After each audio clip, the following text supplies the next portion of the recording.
Hello guys welcome to my RL farming YouTube channel সকলকে মোৰ অন্য এক ভিডিঅ'ত আপোনালোকক স্বাগতম জনাইছোঁ। আজি আপোনালোকক ক'বলৈ চেষ্টা কৰিম মোৰ এজনী গাভিনী গাহৰি আছে। তো এই গাভিনী গাহৰিজনীক মই কেনেকৈ পালন কৰিছোঁ তাকে কিছু মোৰ এই ভিডিঅ'টোত ক'বলৈ চেষ্টা কৰিম। তো প্ৰথম আপোনালোকে এজনী গাভিনী গাহৰিক পালন কৰিবলৈ হ'লে কোনো ধৰণৰ বোকাত থ'ব নালাগিব। বোকাত থ'লে মানে বিভিন্ন ধৰণৰ বীজাণুৰ পৰা বীজাণু হয়, যাৰ ফলত মানে গাহৰিজনী বেমাৰ হোৱাৰ সম্ভাৱনা থাকে। তো সেই বীজাণু নাইকিয়া কৰিবলৈ হ'লে আপোনালোকে প্ৰথমে মানে বোকাৰ পৰা নাইকিয়া কৰিবলৈ আপুনি পোনপ্ৰথমে এনেকুৱা ফুলো এখনৰ ওপৰত গাহৰিজনীক থ'ব লাগে, যাতে কোনো ধৰণৰ বীজাণু নহয়। আৰু এই বীজাণু ফুলোখনত থ'লেও হয়। তো বীজাণু নাইকিয়া কৰিবলৈ হ'লে আপোনালোকে ফুলোখনৰ ওপৰত প্ৰত্যেক দিনাই পটাছ ব্যৱহাৰ কৰিব লাগে আৰু প্ৰত্যেক দিনাই চাফা কৰি যাব লাগে। তো তেনে ক্ষেত্ৰত মানে বীজাণু নাইকিয়া হোৱাৰ সম্ভাৱনা থাকে। তাৰ ফলত আপোনালোকে গাভিনী গাহৰিজনীক কোনো ধৰণৰ খোৱা বোৱাৰ ক্ষেত্ৰত অসুবিধাৰ সন্মুখীন হ'ব দিব নালাগে।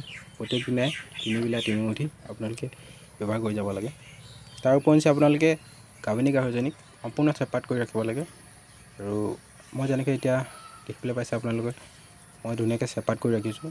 তো বাকী চেপাৰেট কৰি ৰখা এটাই কাৰণ যে মানে গোটেইখিনি গাহৰি এইফালে দেখিবলৈ পাইছে মোৰ এইফালে গাহৰিখিনি, তো গোটেইখিনি গাহৰি লগত থৈ দিলে মানে ইটোৱে সিটোক কামোৰা কামুৰি লাগে, যাৰ ফলত মানে গাভিনী গাহৰিজনী লগত থৈ দিলে কামোৰা কামুৰি লাগোতে গাভিনী গাহৰিজনী পোৱালিবোৰ বিভিন্ন ধৰণৰ অসুবিধাৰ সন্মুখীন হ'বলগীয়া হ'ব পাৰে, মানে বিভিন্ন ধৰণৰ মৰি যাবও পাৰে।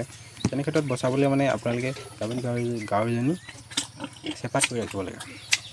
আৰু চেপাৰেট কৰি ৰাখিলে মানে বিভিন্ন ধৰণৰ বেমাৰৰ পৰা সুবিধা হয়। মানে বেমাৰ মানে এতিয়া ধৰি লওক যি পোৱালি আছে সেই পোৱালিখিনি মৰাৰ পৰা বচা হোৱা তাৰ ক্ষেত্ৰত মানে আপোনালোকে সজাগতা হ'ব লাগে আৰু প্ৰতিদিনে এইবোৰ নীতি নিয়ম পালন কৰি যাব লাগে।